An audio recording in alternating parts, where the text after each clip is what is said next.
Hey, business building warrior, welcome to Silent Sales Machine Radio. I'm your host for the opening segment today, Jim Cockrum. We're going to pass it over to our great coaching directors, Brian and Robin Joy Olson, in just a moment for a fantastic Coach's Corner. But having already listened to that episode and being inspired by it, I wanted to break it down a little bit for you with some thoughts that I have, and then we'll turn it over to them for the balance of the show today. First, I want to remind you we are still running our promo. If you haven't heard about it, this is a completely free way to get the latest version of the Silent Sales Machine book. That's the book that launched this podcast. It's been read by over 1 million people. It's launched thousands of businesses over 20 years. Of course, I'm talking about the Silent Sales Machine book. There's a 73,000 member Facebook group that's grown out of that book as well. You can get details on the free Facebook group. And of course, you know about the podcast, but those links are at silentjimdotcom. So go check those out. But I want to make sure that you know how to get your hands on our free copy during our free promotional launch. No obligation, just a completely free copy. We want to get this into your hands. So write this phone number down, 507-800-0090. Now that's for US and Canada only. You text that number, the word free, and you'll get a free copy of the book. Again, that's 507-800-0090. Now, if you live outside of those areas or for some reason the text doesn't work, we'd love to still get that book into your hands. So simply contact our support team. We'll send you an alternate method of getting you a free copy, as long as the promotion's running. If you're listening to this episode well after it came out and was published, we may not still be offering that book for free. You may have to go to silentsalesmachine.com and pick up a copy that way. We've got over 1,100 five-star reviews on that book from the last couple versions. Pretty cool. Go check it out. I think you're going to really be inspired by that. Okay, so what's next? The agenda for today is some very foundational, inspirational lessons that we've learned having coached over 20 years. We've coached 10,000 students in e-commerce, hundreds of success stories you can hear on this podcast. If you scroll back in time, if you go to silentjim.com, scroll back a little bit, you're going to see dozens, hundreds in total of great podcast episodes where we interview the successful students from this community, people who are students of the proven Amazon course, people who've read maybe the Silent Sales Machine book. They've jumped into the proven Amazon course, which is one of the great business models that we're so excited about around here, selling on Amazon. And we've learned some very valuable lessons, paying attention to who makes it, who doesn't, what strategies that we teach that really produce great results for our students, and which ones kind of fall by the wayside. We found some commonalities. Some of those are, we've been saying for a long time around here, and Robin Joy and Brian will dive into this in a moment more than I am now, but slow and steady wins the race. You've heard us say that before. The story from the Tortoise and the Hare, the Aesop's fable, right? Aesop's fable. As a kid, you may have heard that. Slow and steady wins the race. Well, we've started saying, and I love the way they put it today, hey, fast and steady wins the race too. The point is, be steady. The speed you're going isn't as important as is the steady, consistent effort. I love how they dive into that today. They also talk about learning from the mistakes of others. It's a famous quote by Eleanor Roosevelt. That's a great way, especially when you're in an industry where the rules and the opportunities and the challenges are changing constantly. You want to have somebody who's a little further ahead of you down the path, helping you every step of the way. We offer you great options. Our course is built around that, as is our coaching. There's information on all of that, of course, at silentjim.com. Next, they talk about not treating your proven Amazon course membership like it's a gym membership, and they explain what they mean by that. And then they dive into moving between the levels of the pyramid. And again, I'll let them describe that one as well, but it basically means starting off with the basics, putting money in the bank as you learn. Don't take any unnecessary big risks.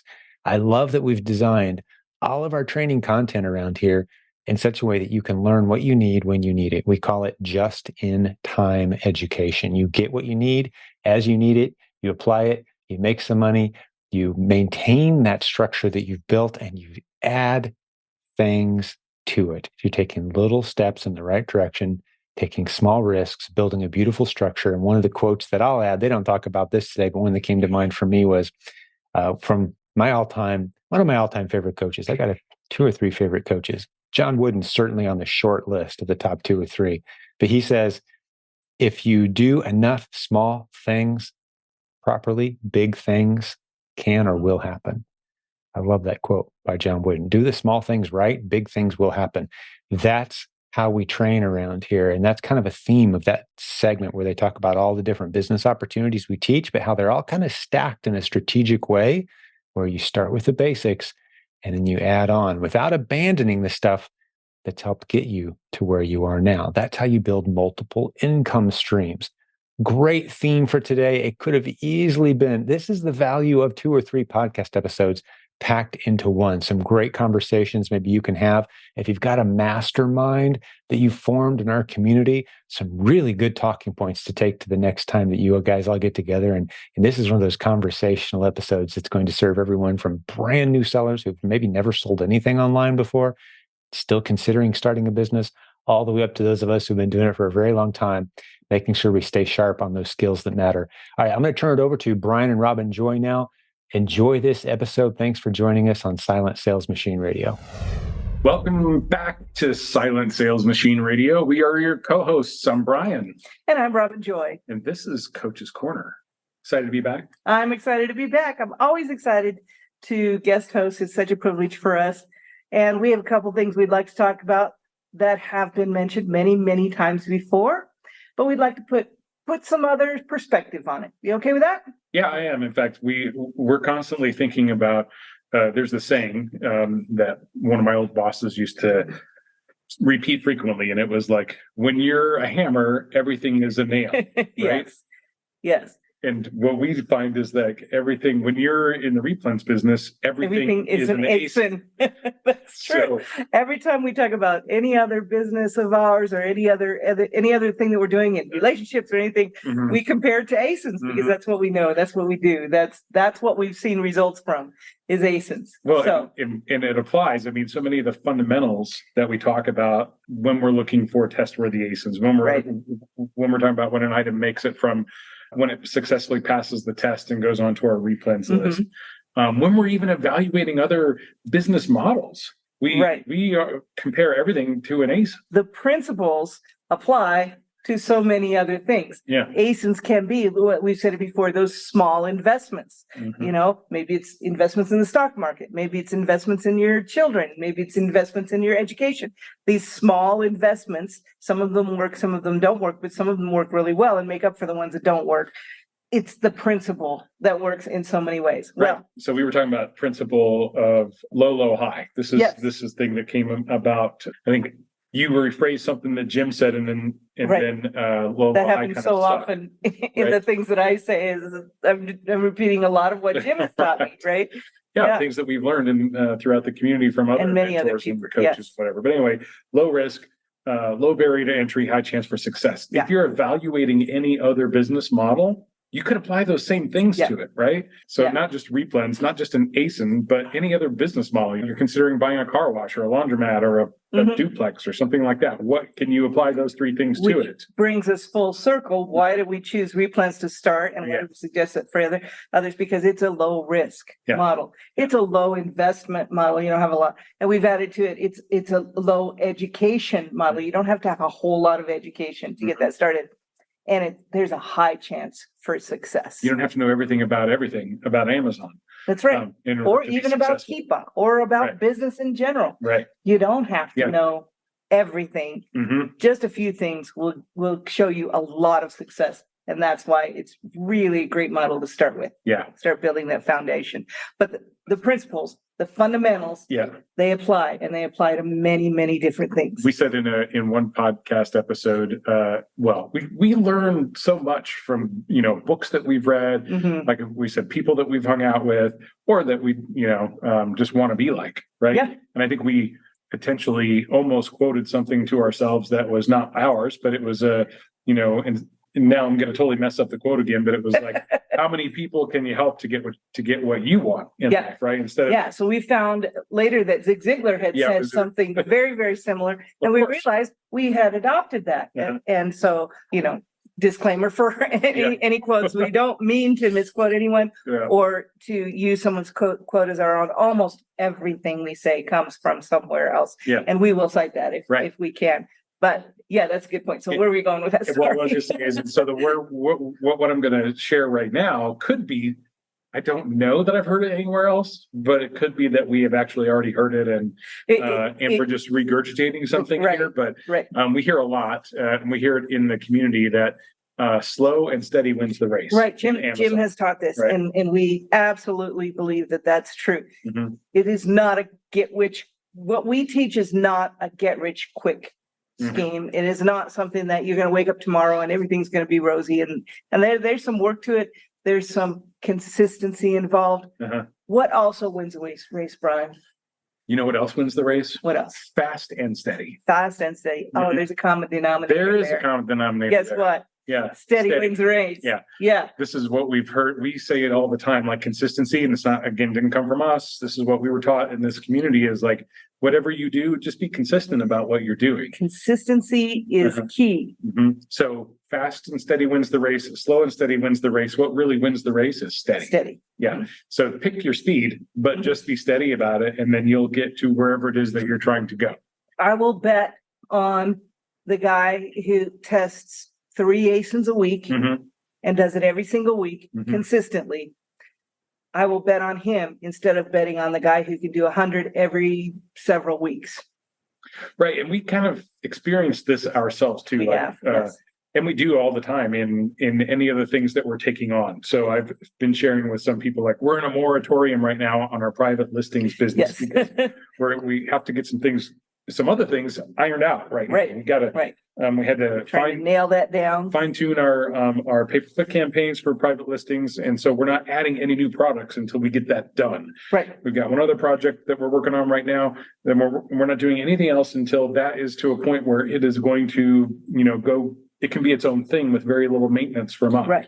Mhm. So whatever the initiative is that you're taking, and I totally forgot where I was going with this conversation, but Consistency is key. Consistency, is the yeah. model here. Yes. yeah, but so anything, pick anything. Mhm. If you want to send one item in a week, just Right. make sure that you send in that one item every single week. Yeah. Right. And that's the horse I'll bet on before the one who could do 100 this Right. week and then never gets back around. Oh, that's where I was going with that. Okay. So we did the POD masterclass last year. Yes. Learned a ton. And we were Print talking on about demand. POD. Yeah, Print on demand. print on demand masterclass. Yeah. Mhm. And there's another print on demand course that's more mainstream this year that we're also going to go to. But Right. the point of me bringing that up was that we discovered the what is required for that is very much like Replans, right? Very It's much like come up with X amount of ideas per week, Mhm. every single week. And the more that you throw Commit at it, and do it every week. you will come out with some winners, right?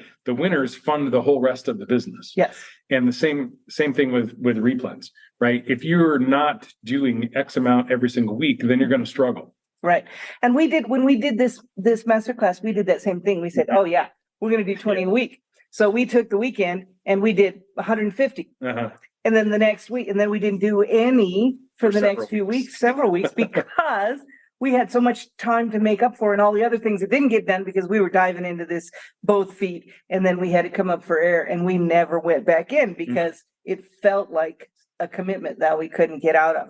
So we're adjusting, we're going to try it again, and we're going to try to be more consistent, but that's the key. Well, what came out of that was, a handful of items that do sell for Yes, us. And that's true. And, Yeah. it's not like it was a total whiff or anything like that. No, it was not. We are still selling. But some it's a of those very small portion Yes. of our business and we'd like to make Right. it a little bit bigger, right? Correct. Okay. Yeah, so we've got a lot more to learn, but we're going to apply consistency Yeah. a Consistency. lot better this time. Right. Yes. Steadiness. Steadiness. So steady wins the race. Mhm. Okay.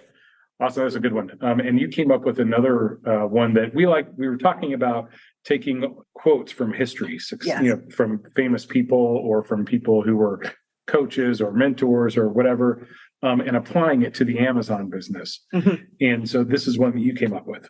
Yes, Eleanor Roosevelt said, learn from the mistakes of others because you can't possibly live long enough to make them all yourself. This is true.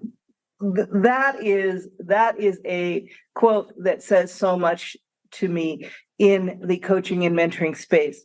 If I don't use my coaches and my mentors and the people around me who are willing to share with me, who have been down that road before, Mhm. who know what's around that corner because they've been there and I can trust them to take me on the right path. If I don't follow them and trust them. I'm not using what's there for me, what's in my hand, what's there for me to use is at my disposal. Yeah. I'm not coming out with that very well. Help me out. What is your accelerator? What's this accelerator that you have right now that you can leverage? Yes, I have coaches and mentors and people, many people in this community, for instance, who are willing to help me and answer my questions and tell me what to expect when I go down this road, when I get around that corner that I can't see, but they've been there before. Right. And that was one of the things we were talking about that I put on the list here to talk about was when you get the benefit of learning from other people's mistakes, then you can accelerate your own business. Yes. One of the ways that you can learn from the mistakes of others is by hanging out in the MST Facebook group, right? Yes, My Silent Team. My Silent Team Facebook group, which is a free Facebook group. Yeah. And I'm sure Jim will put a link to it. We can put a link to it. That free Facebook group gets you tons and tons of experience from over 70,000 members who are constantly every day putting stuff in there like, hey, I have this, I have that, I have the other thing. And you're seeing replies. I mean, honestly, it's gotten so like there's so much content out there. Right. You can pretty much just search. Like you don't have, you probably don't have to ask the question. Right. If you learn to use the search feature of the Facebook group, it's probably been asked 20 times before. But I will say, just like I say in the Kickstart Bootcamp all the time, if you have that question, ask that question because others probably have a similar question. And not only are you going to get the answer, but you're going to benefit everybody by asking that question. So I always encourage people to ask questions. There are plenty of people out there to answer those questions, point you in the right direction. And that's what that Facebook group is for. And they do an excellent job of taking care of lots of people. Lots of learned lessons out there in the Facebook Lots of learned lessons. Another place where you can learn from the mistakes of others is in your business partnerships. Yes. Right. So whether this is a spouse, someone else who's like not a love interest, but someone else that you're doing business with, or like a business partner, or someone that is a business mentor, right? A supporter of yours, family members, some other relationship. Yes. Friends who are supporting you. All those things are available to you if you'll identify them and as leverage points. You can absolutely yes, and often those people can tell you things about yourself that you're not seeing. They can tell you where your blind spots are. So that's a very important part of relationships, of that sort of relationship. I think. Right. Which brings us to the next one, which is masterminds. Yes. Also a great way to get to really know people on an in-depth level, to the point, that you have accountability partners. You have people that you can talk through your plans. You can see if anyone has been there before that's in your mastermind group that would share with you on a deeper level, maybe than the Facebook group. These are very, very valuable places to find out, what you don't know. Find out what people have tried before or who they know. All of a sudden your 6 degrees of separation, right? All of a sudden your relationships become multiplied by the people in your mastermind group because they know 6 people who know 6 people who know 6 people. Yeah. And then all of a sudden your exposure through your mastermind of the type of people that you want to be around has all of a sudden bloomed when you're in a mastermind. And see how I get off script, and I don't say it first. I just do it. Well, I did it earlier, so yeah. Well, but the point is you have that whole sphere of influence to learn from as well, right? There's a ton of experience out there, mistakes made, lessons learned that you can tap into and ask the questions. Sometimes just asking the question will lead you to a place that you didn't even think about where it might end up. This happens so many times, because we don't know what we don't know. That's the point, right? Even the answer to a simple question can lead you to a fundamental perspective change or a fundamental new way of looking at things. I'm just saying the same thing over there again, but that applies to more than just that thing, but fundamentally throughout your business. The perspectives, right? So that's true. So so that's the answer to the question. Well, if that's true, then how can I apply it in other ways, like we were just talking about, right? And then mentors and coaches is the next Mentors one. and coaches are great ones, right? Yes. We love this. We love this as coaches and mentors. As coachees and mentees. And as as those who, we're lifelong learners, and we're always, Absolutely. trying to pick up everything we can from people who've been there and done that. We're not quite there yet. So, yes, coaches and mentors, another great place to learn from the mistakes of others. And that's a great thing to have a coach who has done what you're trying to do before many times, especially because like I said before, if you're going around the curve, a blind curve, and you can't see what's over there, if you're going with someone who's been there before, it feels a whole lot safer, doesn't it? Yeah. Oh, it's like riding on the back of a motorcycle. Oh, yeah. Right. You're not in control. All you can do is hold on, right? Yes, I know this very well. and I feel a story coming on. Not a motorcycle, but a snowmobile. And this was a little bit different than the analogy I'm about to give, but the person who's the motorcycle driver, they've done this before. They've got a license. They've taken a test. They know how to ride a motorcycle with people on it. They know what the rules of the road are, and they know theoretically, I mean, accidents happen, but they know how to make sure that everyone's going to be safe, right? And so that's why when you're on the they know back, how to take which precautions to take. Yeah. You're on the back of the motorcycle. You're not in control. You're just holding on, but you trust. You have that level of trust with the person. Right. Exactly. That's okay. So here's the story. So we were doing a snowmobile trip up around the Breckenridge. Was it Breckenridge? I think it was Breckenridge. Well, it was the Continental Divide area, right? Like we had a drive a ways up there, and we went with another couple. We were staying in Breckenridge at the time when we went. Yeah, I can't remember if they also shared the snowmobile, but we were on this. We were sharing a snowmobile, and I was in the driver. I was controlling the speed and the steering and all that. Yes, you were. You were on the back. Yes, I was holding on for dear life. Well, and you only have the little handles right at your seat level. I mean, you don't have like a handle to hold on here. You're just holding on right back here. It's it feels very exposed, and you're up higher than the driver too. Right, the driver's down here by the road, and you're sitting back up here. The person on the back is actually on a little bit higher seat. Yeah. So you got a higher, like all the wind is coming at your face. And your center of gravity is not as low as you'd like it to be. I don't know if this is the way on all snowmobiles, but this is the way that one was. This particular snowmobile, it was a lot of fun. We did a great, we got to the top of this trail. And beautiful. We're turning around. We'll go ahead and tell everyone what you tell everyone else that I did. He turned it over on me. Yeah. Turned over the snowmobile on Robin.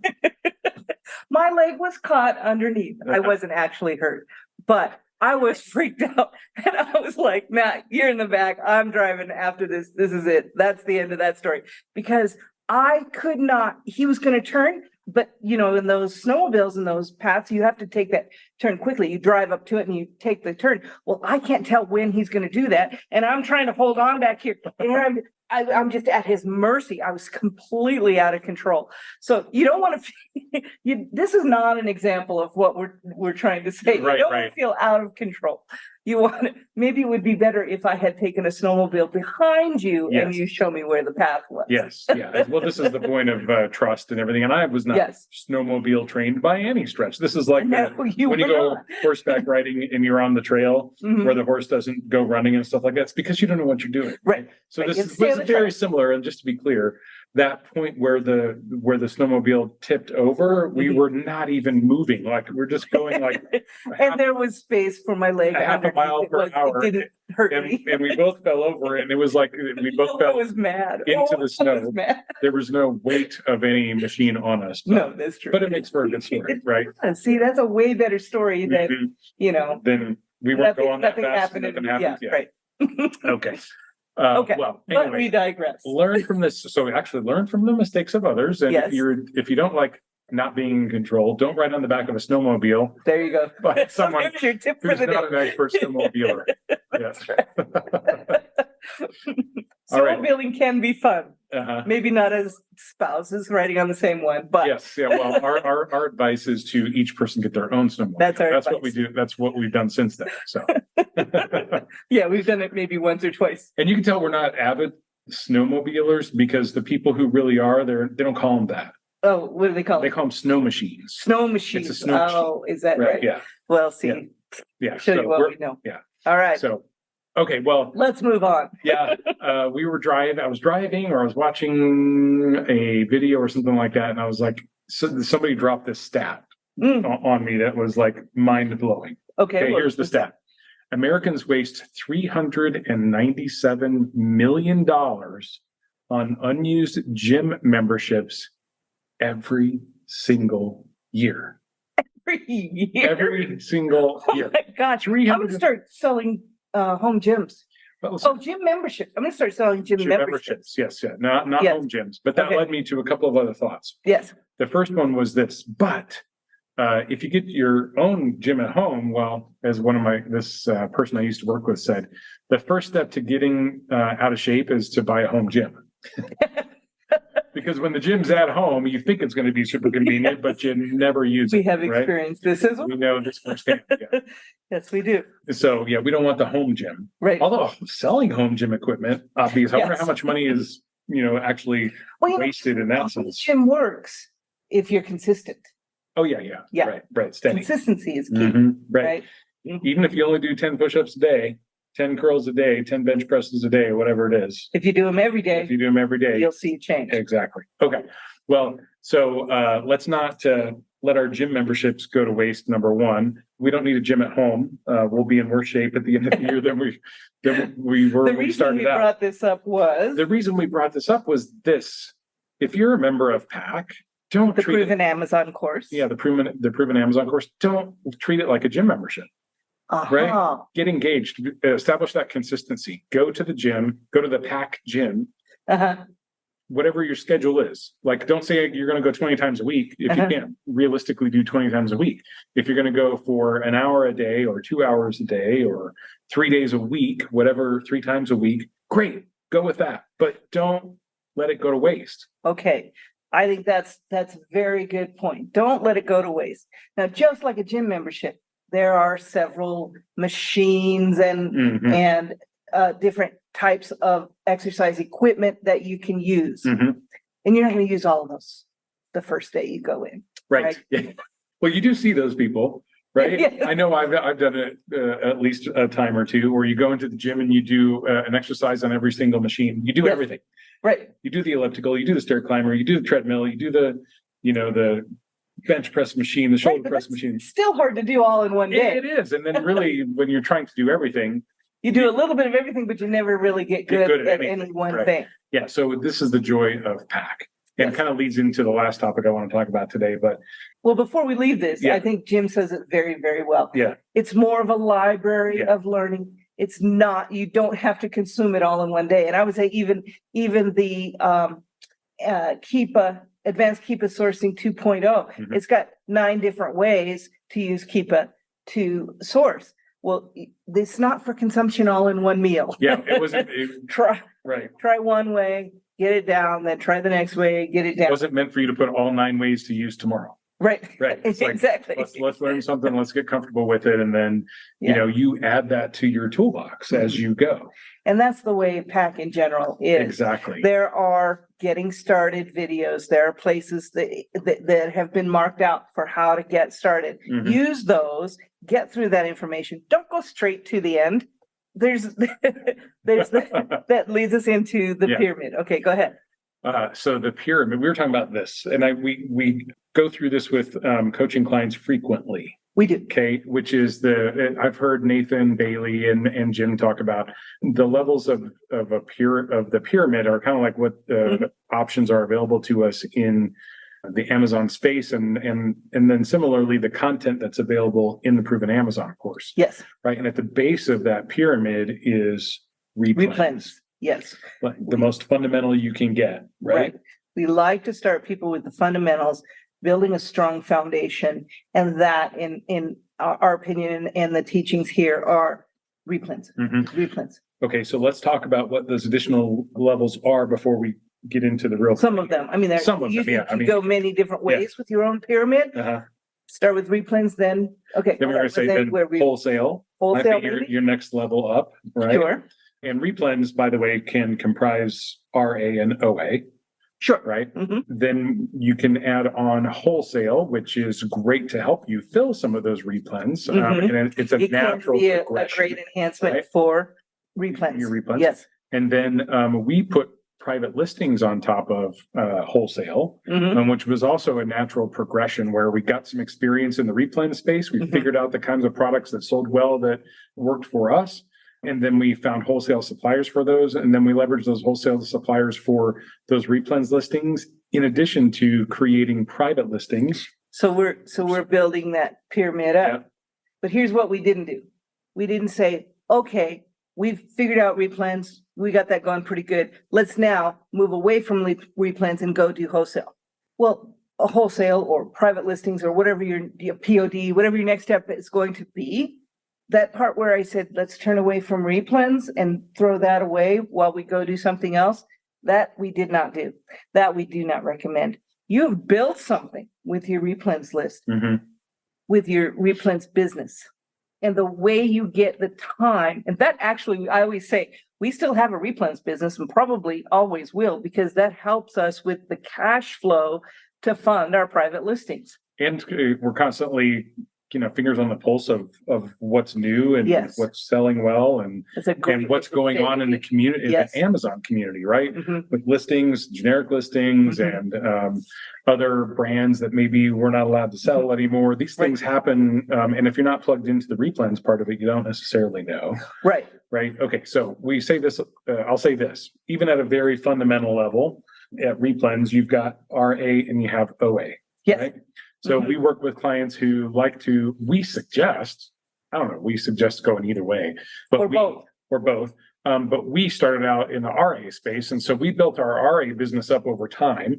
And then we didn't just throw it away and then start building OA, after that. We kept the RA where it was and we slowly kept adding OA to it until it was at a point where then we potentially had a decision to make, right? That decision is, do I want to dial back my RA? Or do I just want to leave it where it is and keep building my OA, right? Or do I want to add a third thing in, which is maybe wholesale? So wholesale, but the whole point of that is don't let the one go and focus on the other, because what will happen? Then you lose everything that you've built. Exactly. You lose your whole foundation. Yeah. If you have a pyramid that has a long base on it, so the bottom of the pyramid is the biggest for the base, right? If you take that base out and move to the next level, then your base becomes much smaller. You want to leave that large base in there so you can build higher. Right. And you've got this business that is doing something for you, $10,000, $15,000, $25,000 a month. You're not going to just stop doing that so you can go learn something else. But Brian, the whole reason I built that was because I needed to do that. You said I needed to do that before I could go do something else. And this has taken all my time. So how do I go to the next level? Good question. If I've built this and it's taking all my time and I'm doing well at it, but I want to do the next step. How do I make that transition? This is where you start doing some things like outsourcing your business to get some of that time back into your life. And we talked about this on a previous episode, but when you start leveraging services and solutions out there that give you more time back in your life, a simple one is a repricer. Right. We went from spending, an hour a day of repricing. So that's 20 hours a month if I was doing it 5 days a week, that I got back in my life by implementing a repricer that I can really just look at a couple of minutes each day and I don't spend any more Wouldn't have time been worth it in your first 20 ACEs because you could do that easily. Right. And you weren't making I didn't have anything else money. to do. Yeah. I didn't have anything else to do at that point either. But at the point you had 60, 70, 80 replens that you were replenishing every week, then it became pretty valuable to let a machine do more of that for you. Is it going to be as good as a human eyeball? No, never. It's good. Yeah, in some cases, it's going to be better. Some cases, it's going to be better. Not just than the human eyeball, but it can react so much faster. True. Because we don't sit in front of the screen all day and watch what the buy box is doing. Yes. And we don't We're really little day traders. but the repricer can and does. Okay, so repricer is one example. Another example would be a prep center. So all this time that you would spend prepping your products, now you can just have it shipped directly to your prep center. If you're lucky enough to live close to one in your hometown that accepts drop-offs, that's great too, because then you can keep your RA business going as well. Or you could do like we did and outsource your RA business to other people who do that for us. They happen to be relatives in our case, but other people who go to the store and ship in our behalf. There are many ways to do these outsourcing. Right. So Repricer, Prep Center, shoppers, right? And sourcers. Right. These are all things that you can outsource to get this time back in your life. Now, we don't say just like implement all that stuff in 1 week and then go learn wholesale. No. That's really not how this works, right? No. You have to build that. You have to build it to a point where it can sustain itself. And that's what we're trying to accomplish before we go to the next step. Now, remember, consistency is key. Slow and steady wins the race. Steady wins the race. So sometimes that feels a lot slower than it is. True. Sometimes 6 months can feel like a long time that you have to do this hard work. But if you can put in the time, and sometimes it doesn't take 6 months, sometimes you can do it in 3 months. But if you can put in the time and be consistent and write down those SOPs and make sure it is in a system that you can hand off to someone, then you're building a stronger and stronger foundation. And the other thing is, we just don't like to introduce too much change at one time, because these changes in your business really do have an impact. And if you're going to go out and deploy 4 new things in your business next week and things go wrong, now we have to deconstruct all that and figure out what exactly was the main cause of it. Was it that thing alone? Was it that in combination with something else we deployed? This is a business principle, right? If people were still working for me and they came to me and they say, I want to do all these things, then my advice to them would be, okay, let's start with one, do that for a few weeks and figure out what goes well and what doesn't. And then let's add the other one. This is, project management, which is part of what we've been involved in our previous lives. So that sort of comes out sometimes, but the principle is still there. It's a business principle. You don't do a bunch of changes all at the same time. Right. So the whole point of this, going back to the moving between the strategies, doesn't mean that you're going to stop doing something and start doing something else. Correct. Blend them in, feather it in over time, and then you'll ensure that you have still a very strong foundation remaining that you are building things on top of. So if you're if you're doing RAOA, and you want to start exploring wholesale, do it in addition to, not in place of. So if you're doing, if you want to start exploring private listings on top of the other things you have going, great. Do it in addition to, not in place of. Correct. If you're currently doing RA and you want to start doing OA, so let's say this, because we've got a lot of RA specialties, right? There are regional stores that don't ship outside the region. There are some stores that just don't ship at all. Trader Joe's, HEB, think Meyer, Aldi, wherever these stores are that are specific to you that you can use, they're at hand for you. Don't stop doing that because you want to start now. You want to do OA. Right. Build up the OA over time. Then you can make that decision if you want to start backing off on the RA or not.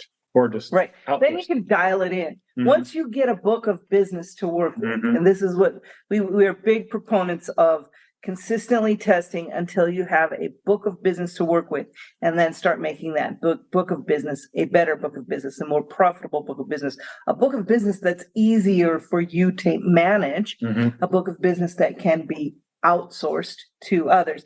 But that building, when you're first starting building that book of business, that's a tough wall to get through. And you don't want to be adding a whole lot of things while you're trying to do that. Get that done and out of the way so that you have something as a whole to work with. And your risk becomes much lower again. Okay, great. Well, how do you build a book of business? More ASINs. Test more ASINs. Test more ASINs? Test more ASINs. All right, let's go test some more ASINs. Test more ASINs. All right, thanks everyone. We'll look forward to seeing you soon. Talk to you soon. Hey, before I let you go, once a week or so, I love to bring on my good friend, Jeff Schick. He is the resident expert in our community who serves hundreds of sellers around here with his services. He's a policy and legal expert. He's actually a lawyer as well, so he can help you with all those Amazon selling IP issues and scary letters and all that. He handles that for so many sellers in our community. And today he's got a great topic to dive into.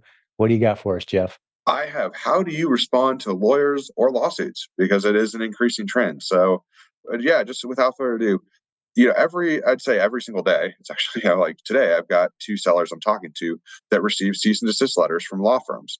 Yesterday, we had 2 sellers as well. I mean, it's pretty much every day, 2 to 5 sellers a day get a cease and desist letter from a law firm.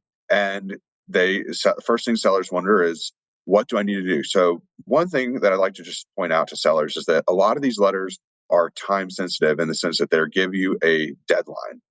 Now, deadlines mean something if they've filed a lawsuit against you, or if they're saying that they're going to file a lawsuit against you and it looks like there's a real case there, then obviously deadlines matter. But if they're just sending you a cease and desist letter and saying, you must reply to us by, 48 hours from now, or, 7 days from now, or whatever it may be, unless there's a court ordered deadline, that deadline's not necessarily set in stone. I like to say it's their requested deadline. It's like a sell by date versus a, expiration date on food. You should sell it by that day. You don't have to eat it by that day, depending on the food item. So a lot of times sellers freak out and they say, well, it says I have to reply to them, by Friday, and today is Tuesday. So I'm just going to go ahead and respond back to them. Not necessarily a great idea, in fact, I'd say it's a terrible idea. I'm always a huge advocate for sellers. When they reach out and they say, should I respond? I say, you should not respond. If a response is necessary, we can respond for you. And there's 2 reasons for that. One is that anything that we say as lawyers is covered as under your federal rules of evidence. It's not admissible in court because it's settlement communications. So that's, protects your interests. Second thing is sellers often don't know what to say. So they respond back and they say 3 deadly words. And those 3 deadly words. I'm so sorry. Yeah, I'm so sorry. It's like it's the worst phrase a seller can use when it comes to one of these cases, because what does I'm so sorry mean? It means I'm admitting wrongdoing and I did something wrong, because if you're just walking down, come after me and I'm going to write a really big check for your client is what it means. if you're going to court, for sure. So like I actually recently I saw a seller. They were being sued in federal district court for infringement, and they wrote to the lawyers themselves and said, I'm so sorry. I only ever sold 25 of these units. I will never do it again. Please consider, retracting this lawsuit against me. Well, not only did that statement do not result in a retraction of the lawsuit, but now what have we done? We've said admitted wrongdoing. We said, I'm so sorry. We've admitted wrongdoing. You were being accused of selling these items. You now just told them, yes, I did. And you said, how many? I sold 25.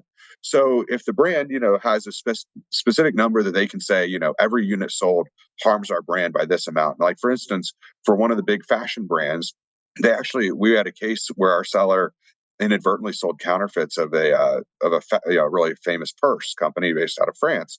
And they came to us and they said, well, here's the calculation based on how many units were sold. The brand actually makes $917.68. It's something, I'm making up that number, but it was almost $1,000 per purse that they sell is net profit. And so they said, because your seller sold X number of units, they need to pay us X times 900 and whatever dollars to settle this case, because that's how much we would get in court. And if we were to go for willful infringement, we'd get 3 times that, because the courts for willful infringement will actually award triple damages, so $2,700 per item sold, which is obviously huge in terms of penalty. So if you think back to this myth, this hypothetical seller that writes back, I'm so sorry, I sold 25 units. Well, now we've just written a check for at least $25,000 to the brand, maybe $75,000, depending on if they're going for willful infringement or not. So we never want to, provide them with that level of evidence or that level of, detail that can be used against us, because it's not in your favor. So like, even when we turn over numbers for settlement talks, we always have a confidentiality clause in force that says our seller sold this many units, but you cannot use this as evidence in your case. And the reason for that is because it makes it more expensive. So they know exactly how many units were sold. Like, we're being upfront because we're trying to settle the case. But if they don't accept the settlement and they sue us, they're gonna have to sue the seller and go through discovery and use their own methods to come up with that number, looking through sales records, even though we have it nicely in an Excel spreadsheet we didn't share with them. So it's, just, part of, lawyers being The lawyers, I legal guess, game. is Yeah. part of the game. But it's all to protect sellers' rights against these sort of, bigger brands who have bigger legal budgets. So we don't want to, we never want to admit wrongdoing. We never, and that's why I tell people, don't respond to the lawyers yourself. There's no positive outcome that comes from it. At least I haven't found it yet. So when you get a cease and desist letter, I always say, send it to an attorney. That could be me. It could be any other attorney that you feel comfortable with that understands intellectual property, because these letters can be important. Now, I will say this much. I see, between all these different law firms that are, famously out there in the Amazon space, we see probably 3 to 10 of them a week from each of the firms. So the great thing about that is that myself and my paralegals, we see so many of them that we can look over a 5-page letter from a law firm in Ohio that says that your sales are unlawful. And we can very quickly read through it and say, wait a second, this is custom. Now we need to pay attention to this entire letter, or this is just a template. We've seen it before hundreds of times. You're going to see it again hundreds of times. Here's your options of how we can proceed forward. And none of those options include you reaching out to that law firm directly via phone call or email. So the bottom line is, when you get these scary letters or emails, even, you have someone you can trust, like Jeff Schick and his team on retainer. Just send it to them, and your rates are very inexpensive. And you've helped so many sellers in our community. And I don't want to create a sense of fear over this topic either. One of the things that we train when we teach new sellers how to be resellers is how to avoid a lot of these uncomfortable. Typically, that's the worst case scenario, is a level of discomfort, or got to stop selling that item. Occasionally, it can be more serious than that. But if you're following the systems we teach, you really can avoid this completely. But if you get those letters, get Jeff in, and with having taught thousands and thousands of sellers the systems we teach around here, it's a tiny handful. I'm talking like I hold up one hand when I talk about the number of kind of strange things that ended up happening. But you've been able to, since you've been working with our community the past, year and a half or so, you've helped successfully navigate all of them that have come across our radar. Some of them take a little bit of time, but thank you for serving our community with excellence. Oh, is there anything else that you wanted to add in on those comments, that the ones I'm making, or anything else that goes into, the scary letters you might get, or, should you panic, is one, like, what's the scariest thing you could get? So I would say, the answer to should you panic would be no. And I'd say the one thing people can do to alleviate that panic, and it's so simple, but that people forget about it, is you can just close the listing while you evaluate your options. You don't have to delete the listing. You don't have to recall your inventory, but you just go to Seller Central, hit Manage Inventory, type in the ASIN or the brand itself, and, click Close ASIN, but, close listing. That's going to remove your offer. If they are truly going to escalate legal action, they're going to see that you've removed your listing, and that's buying you time till we figure out what needs to be done. And if we talk on the phone and it turns out, hey, you can keep selling it, there's a beautiful button called Relist that shows up in place of the close listing button. Yep. That you just click it, and within 15 minutes, your listing goes live again. So great tip. Yeah. Scary letter, close the listing, send the scary letter to Jeff, wait to see if it's something we can start selling again or not. Yep. That's the process. And we've got sellers doing multiple 7 figures a year as resellers, selling, hundreds or even thousands of brands. They get a nice steady trickle of these things. They just send them on over. And if it's sometimes the worst case scenario is, yep, we're done with that one. We're going to shut them down. These guys are, they're not playing nice with the reseller community anymore. That happens. But from my perspective, the vast majority of brands out there are wide open, fair game, go for it. But there are some that you do want to avoid. And again, we teach people how to avoid the obvious ones. So well done. Well, I think that hits the topic pretty well, Jeff. I appreciate your time, man. Absolutely. Thank you. And of course, anyone who's on the retainer, those calls are unlimited. They are complimentary. So you get a cease and desist letter, send it to me. You can talk to, it's pretty cool. We added a new feature recently where you can now talk to a paralegal. So you can talk to Lewis. He's, bilingual in Spanish and English. So if English is not your first language, feel free to schedule a call with him. But, he's now helping sellers with some of these calls as well. And I mean, my calendar is, as people will know, is variable. So some days you can book from a call with me tomorrow, and some days it's next week. With Lewis, it's pretty much usually tomorrow. It's usually same or next day that you can at least talk to a paralegal, get a better sense of what's going on. And then if he needs to refer it up to me, he'll schedule that call with you on my calendar right then and there. And so that way you get, you're still, keeping your place in line. So. Yeah, fantastic. Well, yeah, you guys are serving our community so well, and I love seeing you guys grow. You're adding new team members, and jeffschick.com is the website that has all the details. I look forward to doing this again with you real soon, Jeff. Thanks for your time today. Absolutely. Thank Talk you. to you soon. Appreciate it. See you. Thanks.